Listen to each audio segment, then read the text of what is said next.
जय हिंद। देखो तो आज आम कौन देखा जे ना गोटे आम कौन जे इकोनोमी माने आम भारतीय अर्थनीति गोटे इंपोर्टाट चैप्टर अटे जोटा कि आप मन में भी मतलब बारंबार प्रश्न आसुवा जे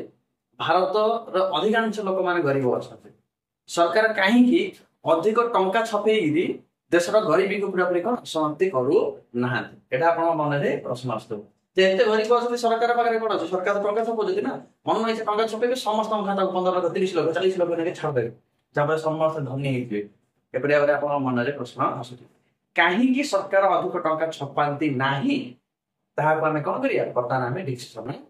देख आम प्रश्न ही आम कौन जे सरकार टंका छपाई देशर गरीबी को कहीं दूर करती ना ये आम प्रश्न कौन जे आम बुझा पड़ो जे टंका टंका आम छपेबा क्यों माध्यम आम छपेबा माने केते छपेबा क्या देखिए आम टंका छपेबा माने मूल्य द्वारा कि निर्धारण होई से गुडी विषय आम देखो टंका छपेबार अधिकार क्या पाखर अछि अधिकार जहाँ आम कहते नोट नोट छपेबार अधिकार क्या पाखर अछि आरबीआई आरबीआई पाखर कौन अछि नोट छपेबार अधिकार अछि reserve bank of India jar कि हेडक्वार्टर कोड अछि ना मुंबई रे अछि मुंबई आपन के बेसिक इनफॉरमेशन दे दूची जे आरबीआई गठन केने हितला ना 1935 मसिया कोन हितला ना गठन हितला ओ माने गठन करथिले ना इंग्लिश माने कोन जे इंग्लिश माने गठन करथिले केउ आईन बल रे गठन कराइतिला ना 1934 एक्ट 1934 आईन आस्तिला जा फल रे कोन कराइतिला आरबीआई को गठन करा जाइतिला ଏବଂ आरबीआई को गठन करिया पे नेले Hilton commission Hilton Hilton commissioner कोन करथिले ना सिफारिश देथिले जे कोन करा जाऊ ना देश रे सेंट्रल बैंक माने बैंक माने बैंक आरबीआई को गठन करा बुझला ना नहीं तापरे यार देखो प्रथम यार हेडक्वार्टर कोड थिला प्रथम यार हेडक्वार्टर थिला कोन जे कोलकाता कोन थिला कोलकाता तापरे परवर्ती समय कोन जे माने 1937 मसिया रे देखो 35 मसिया यार हेडक्वार्टर थिला कोडी कोलकाता थिला तार 1937 मसिया को आकामे कोडी दे प्लेले ना मुंबई को दे प्लेले हम वर्तमान कोन कोन अछि मुंबई रे ही आर हेडक्वार्टर आर अछि एति आपण बुझि पारलो बुझल नै अब टंका छपेबार अधिकार काउ देई छी ना आरबीआई को ही देस आरबीआई कोन करिवो ना नोट गुड हमर छपाई पारि जे पर हम 10 टंकिया 5 टंकिया 1000 टंकिया आइडो त नाही 1000 टंकिया किंतु बाकी जत्ते को नोट अछि सब जागा के छपेइ दे आरबीआई छपेइ दे किंतु कॉइन गुडी को कॉइन जो टंका किया कॉइन हेला आ टंका किया नोट 2 टंकिया नोट या हमर के छपेइ पारिबो ना हमर फाइनेंस मिनिस्टर माने फाइनेंस माने अर्थ मंत्रालय कोन एहाको छपाई पारि आपण जदि पछाने वर्तमान यार गवर्नर के अछन वर्तमान यार गवर्नर अछन कोन जे राजीव मनोत्राम जे हमर कोन अछन यार गवर्नर हमर अछन एति आपण जानि पाले जे आरबीआई टंका छपाई थाए एवं आरबीआई रो बेसिक इन्फॉर्मेशन आपण जानि पाले वर्तमान हम जानि जे टंका हम केउ आधार रे छपाई माने आरबीआई केउ आधार रे टंका छपाई देखो आरबीआई सेते बेले टंका छपाई पारिबो जेते बेले देश रे आम देश रे माने टंकार मूल्य रही माने आम देश रे जति सामग्री अछि सामग्री को मूल्य को धरि नै हम कोन करि परिबा टंका हम छपाई पारि आपण बुझिले देखो जेपरि एपरि भारत इंडिया मन कर हमर खाद्य आवश्यकता हो नजदे हमर गुड्स जहाँ भी मतलब खाद्य आवश्यकता हो पेंट शर्ट सेवा जहाँ भी मतलब रहउछु द्रव्य गुडी को द्रव्य जदि आम पाखरे कोन अछि ना 100 करोड़ टंकार कोन अछि द्रव्य अछि केते करोड़ टंकार द्रव्य अछि 100 कोटी टंकार जदि आम पाखरे द्रव्य अछि द्रव्य माने हम जो व्यवहार करि परिबार जो द्रव्य जदि अपन 100 कोटी टंका अछि तेबे आमे 100 कोटी टंकार कोन करि परिबा नोट को छपाई परिबा जदि आमे जदि कोन कर देबा 100 कोटी जदि आमे अधिक टंका जदि आमे कोन कर देबा छपाई देबा तेबे हम देश रे कोन हिजिबो ना महंगाई बढ़ि जिवो माने कोन ना रेट दर दाम अहेतुक मात्रा रे वृद्धि घटिबो आपण हां कोड वृद्धि घटिबो केन कहला म आपन एग्जांपल दोछि जे एग्जांपल दोछि मन कर मो पाखरे मन कर कोन जे 100 बस्ता 100 पैकेट मो पाखरे कोन अछि चावल अछि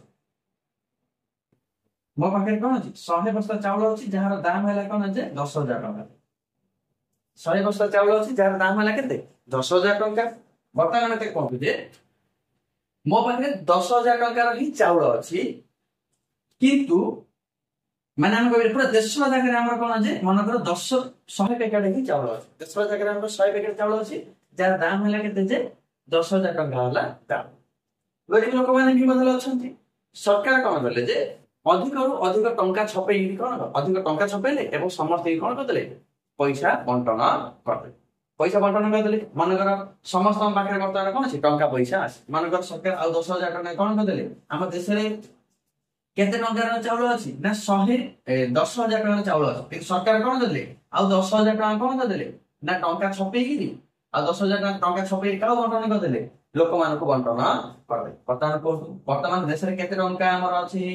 ନା ଆପଣ କହିଲେ 20,000 ଟଙ୍କା, 20,000 ଟଙ୍କା ଆମର କଣ ନା ଅଛି। ବର୍ତ୍ତମାନ ମତେ କହିଲେ 100 ପ୍ୟାକେଟ ଆମର କଣ ଅଛି ନା ଚାଉଳ ଅଛି, ଯାହାର ଦାମ ହେଲା 10,000, ହେଲେ ଏକ ପ୍ୟାକେଟ ଚାଉଳର ଦାମ କେତେ ହେଲା, ଏକ ପ୍ୟାକେଟ ଦାମ ହେଲା କେତେ 1,000 ଟଙ୍କା ଲେଖେ, 1,000 ଟଙ୍କା ମାନେ ପ୍ୟାକେଟ ଆମର କଣ 1,000 ଟଙ୍କାରେ ଆମର ଯିବ। କିନ୍ତୁ ବର୍ତ୍ତମାନ ଦେଖିଲ ସରକାର କଣ କହିଲେ ନା ମୁଁ ସମସ୍ତଙ୍କୁ କଣ ଯେ ଟଙ୍କା ପଇସା ଦେବା ପାଇଁ ବୋଲି ଚାହୁଁଛି, ଟଙ୍କା ନିର୍ଦ୍ଧୁମ ଛପେଇ ଦେଲେ, ମାନେ 10,000 ଅଧିକ ଛପେଇ ଦେଲେ, ଛପେଇ ସବୁ ଲୋକ ମନ ବାଣ୍ଟି ଦେବା ଫଳରେ ଦେଶରେ ରହିଗଲା ଟଙ୍କା କେତେ ହେଇଗଲା 20,000 ଟଙ୍କା ଦେଶରେ ରହିଗଲା। କିନ୍ତୁ ଆମ ଦେଶରେ ସାମଗ୍ରୀ କେତେ ଅଛି, ସେହି 10,000 ଟଙ୍କାରେ ହିଁ ସାମଗ୍ରୀ ଅଛି। ଯେତେବେଳେ ଗ୍ରାହକଟି କିଣିବା ପାଇଁ ଆସିବ, ଆପଣ କେন 20 ବର୍ଷ ଟଙ୍କା ଚାଉଳ କାଣା ଆଣିବେ, ଗଛରୁ କାଣା ଛଡି ଧରି ପଳେଇ ଆସିବେ କି ଆପଣ, ଆଣିପାରିବେନି। ଯାହାଫଳରେ ଦେଖିଲ ଏହି ଚାଉଳଟା ପ୍ୟାକେଟର ଦାମଟା କେତେ ଥିଲା ନା 1,000 ଟଙ୍କା ଥିଲା, କିନ୍ତୁ ବର୍ତ୍ତମାନ ଯେହେତୁ ଆମେ ଅଧିକରୁ ଅଧିକ କଣ କଲେ ଟଙ୍କା ଛପେଇଲେ, ସମସ୍ତ ଲୋକ ପାଖରେ ଟଙ୍କା ପହଞ୍ଚିଗଲା, ତେବେ ଏଇ ପ୍ୟାକେଟର ଚାଉଳର ଦାମ ବର୍ତ୍ତମାନ କେତେ ହେଇଯିବ 2,000 ଟଙ୍କା ହେଇଯିବ। ଆପଣ କହିଲେ 2,000 ଟଙ୍କା କାହିଁ ହବ, କାହିଁକି ନା ଯେତିକି ଟଙ୍କା ଆମେ ଛପେଇଲେ ସେ ଟଙ୍କାର ମୂଲ୍ୟର ଆମ ପାଖରେ ସାମଗ୍ରୀ ହିଁ ନାହିଁ। ସାମଗ୍ରୀ ଥିଲେ ସିନା ସେଇଟା ଆମର କୌଣସି ପ୍ରକାର ଫାଇଦା ଆସିବ, ସାମଗ୍ରୀ ତ ନାହିଁ, ଆମେ କିଭଳି ଭାବରେ ଆମେ ଲୋକମାନଙ୍କର ଆବଶ୍ୟକତା ଆମେ ପୂରଣ କରିପାରିବା। ତେଣୁ କରିବେନି ସରକାର ସବୁବେଳେ ଧ୍ୟାନ ଦେଇଥାଏ କଣ, ଦେଖ ମୁଁ ନିଭେଦ କହୁଛି ଆରବିଆଇ ସବୁବେଳେ ଧ୍ୟାନ ଦେଇଥାଏ ଯେ ଆମ ଦେଶରେ କେତେ ପରିମାଣର କଣ ଅଛି ନା ସାମଗ୍ରୀ ଅଛି, ମାନେ ଖାଦ୍ୟ ସାମଗ୍ରୀ ଯାହା ବି ମଧ୍ୟ ରହୁଛି କେତେ ପରିମାଣରେ ଆମ ପାଖରେ ସାମଗ୍ରୀ ଅଛି, ସେ ସାମଗ୍ରୀକୁ ଦେଖିଥାଏ, ଦେଖିକିରି କଣ କରିଥାଏ ନା ଟଙ୍କାକୁ ସିଏ ଛପାଇ। ଆପଣ କହିଲେ ଖାଦ୍ୟ ସାମଗ୍ରୀ ଆମେ କଣ ଭର୍ତ୍ତି କରିକି ରଖିବେ ନାଇଁ, ଆପଣ କଣ ଦେଖ ଆପଣ ନିଜ ଦେଶରେ କିଛି ସାମଗ୍ରୀ ଉତ୍ପନ୍ନ କରୁଛନ୍ତି ଏବଂ ଅନ୍ୟ ଦେଶରେ ମଧ୍ୟ କିଛି ସାମଗ୍ରୀ ଉତ୍ପନ୍ନ ହୋଇଥାଏ, ଯାହାକି ଆପଣ କଣ କରିଥାନ୍ତି ତାହାକୁ କ୍ରୟ କରିକି ଆଣିଥାନ୍ତି। ମାନେ ଆମେ ଯେତେବେଳେ ଅନ୍ୟ ଠାରୁ ଯଦି ଆମେ କିଛି ସାମଗ୍ରୀ କ୍ରୟ କରି ଆଣୁଛନ୍ତି, ଆମକୁ କଣ କରିବାକୁ ପଡିବ, ତାକୁ ଆମେ ଟିକେ ସାମଗ୍ରୀ ଦେବାକୁ ପଡିବ, ନଚେତ ଆମକୁ ତାକୁ କଣ ଦେବାକୁ ପଡିବ ଟଙ୍କା ଦେବାକୁ ପଡିବ। ଯେପରି ଭାବରେ ମୁଁ ଆପଣଙ୍କୁ ଉଦାହରଣ ଦେଉଛି ଯେ ଇଏ ହେଲା ଆମର ଇଣ୍ଡିଆ, ଇଏ ହେଲା କଣ ଯେ ୟୁଏସଏ।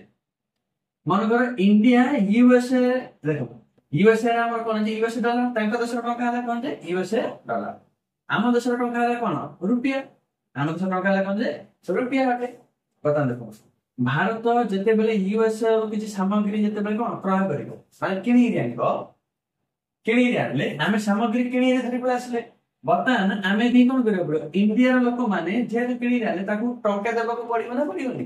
ଆପଣ କହିଲେ ହଁ ଟଙ୍କା ଦେବାକୁ ପଡିବ ଆଜ୍ଞା, ହେଲେ ଆମେ କଣ କରିବା, ତାକୁ ଆମେ ଟଙ୍କା ଦେଲେ ସିଏ ରଖିବୁ କି,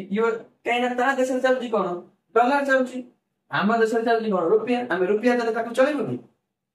ରୁପିଆ ସେ କାହିଁକି ଏକ୍ସେପ୍ଟ କରିବ, ତା ଦେଶର ମୁଦ୍ରାକୁ ଏକ୍ସେପ୍ଟ କରିବ, ବାସ୍ ସେଇଟା ହିଁ ଆସିଲା। ଆମେ ବି କଣ କରିବାକୁ ପଡିବ ଯେ ନା ଏ ଡଲାର ଟାକୁ ନିଜ ପାଖରେ ରଖିବା ପାଇଁ ବୋଲି ଆପଣ କହିଲେ କି ଆମେ ରଖୁ ନା ଆମେରିକାକୁ ଆପଣ କଣ କରନ୍ତୁ ନା ସାମଗ୍ରୀ ବିକନ୍ତୁ, ଯାହାଫଳରେ ଆମେରିକା ଆପଣଙ୍କୁ କଣ ଦବ ଡଲାର ଦବ ଆପଣଙ୍କୁ, ନଚେତ ଆପଣ କଣ କରିବେ ନା ଗୋଲ୍ଡ ରଖିବେ, କଣ ଗୋଲ୍ଡ ସୁନା, ବିଶ୍ୱର ସବୁ ଦେଶରେ କଣ ଯେ ସୁନା କଣ ଯେ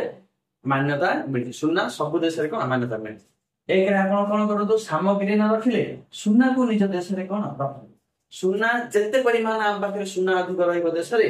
ସେତେ ପରିମାଣରେ ଆମେ କଣ ଟଙ୍କା ଆମେ ଉତ୍ପନ୍ନ କରିପାରିବା, ମାନେ ଛପାଇ ପାରିବା। ମନେକର ଆମ ପାଖରେ କଣ 10 ଟନ ର 100 ଟନ ଆମ ପାଖରେ ଗୋଲ୍ଡ ଅଛି, ତେବେ ଏହି 100 ଟନ ର ଗୋଲ୍ଡ ଯେତିକି ଟଙ୍କା ହଉନି ସେତିକି ଟଙ୍କା ଆମେ କଣ ଛପାଇ ପାରିବା, ଯାହାଫଳରେ ଆମେ କଣ କରିପାରିବା, ଯେତେବେଳେ ଆମ ଦେଶରେ ଖାଦ୍ୟର ଆବଶ୍ୟକତା ପଡିବ କିମ୍ବା କୌଣସି ଜିନିଷର ଆବଶ୍ୟକତା ପଡିବ, ତେବେ ଆମେ ଆମେରିକାକୁ ଡଲାର ନ ଦେଇକି ଆମେ କଣ କରିପାରିବା ଟଙ୍କା ଦେଇପାରିବା, ଆମେ କଣ ଗୋଲ୍ଡ ଦେଇକି ମଧ୍ୟ ସାମଗ୍ରୀ କ୍ରୟ କରିପାରିବା।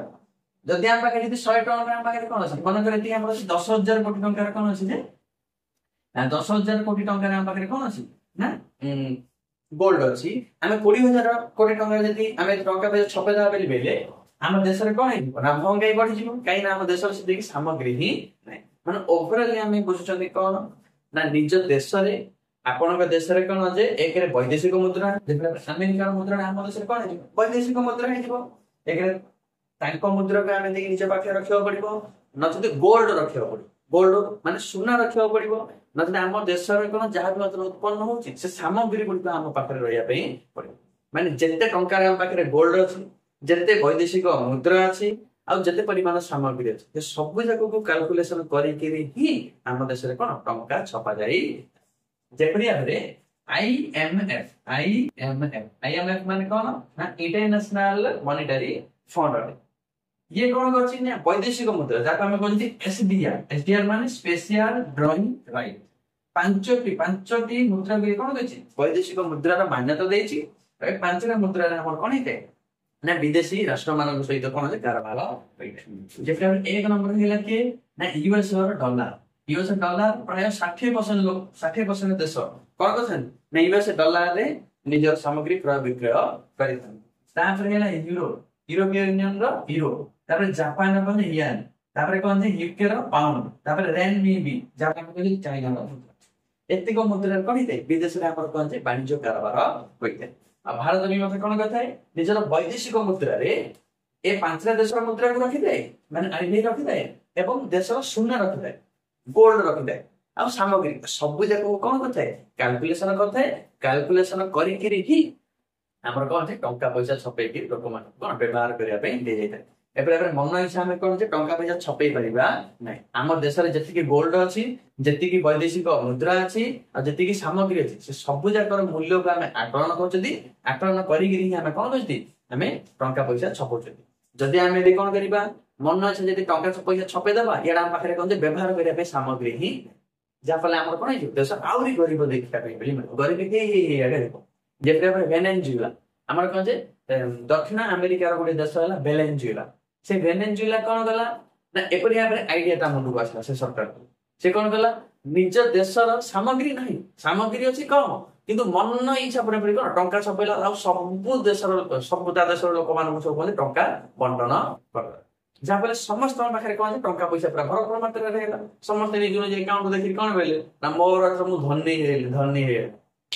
कि देखला सी कौन जिते बड़े से सामग्री क्रय करने गले से कौन है सामग्री ही नहीं बुझला ना नहीं सामग्री ही नहीं से परिमाण जहाँफल से देश कौन कर आलू किलोटी किणा कौन लक्ष 2 लाख टका धरी जाए कौन कर आलू कि खाद्य सामग्री कि कहीं तुम पाखे सामग्री कम अच्छी आ तुम पाखे पैसा अधिक अच्छी सामग्री कम अच्छी पैसा अधिक अच्छी माने जो सामग्री जो अच्छी से कौन अधिक दाम किणा पड़ो आपको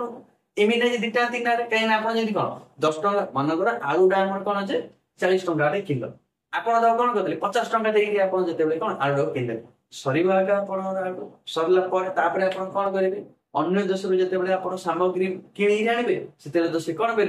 एक तुम कौन बेल वैदेशिक मुद्रा ए 5टा भर कोड़ा लोड दे ना गोल्ड दे पाखे ठन ठन गोपाल किसी पाखे जहाँफल आप देश कौन है महंगाई बढ़े तेणुक लोक देश कौन जे मन इच्छा कौन टंका छपेगी निज देशर वैदेशिक मुद्रा को बढ़ाई न थाए निज देशर गरीबी को हटाई न थाए बुझला ना तेणुक मन इच्छा के टंका छपे पार बुझीपारे आप सरकार मन इच्छा टंका छपे पारे टंका छपेबार अधिकार केवल क्या पाखे अच्छी आरबीआई पाखे अच्छी किंतु कॉइन गुड़िक आमर कौन जे फाइनेंस मिनिस्टर जहाँ अर्थ मंत्रालय छपाई पार जी आम पाखे सामग्री अच्छी से सामग्री को धरिक ही गोल्ड जी अच्छी धरी तार मूल्य ही आम कौन कर टंका आम छपाऊ मन इच्छा आम टंका छपे पार आशा करती आपको कौन जे बुझा पड़ जाइए आरबीआई विषय में मतलब बुझा पड़ जाइए टंका आम मन इच्छा कहीं छपाऊ ना विषय बुझीपारे कि जय हिंद।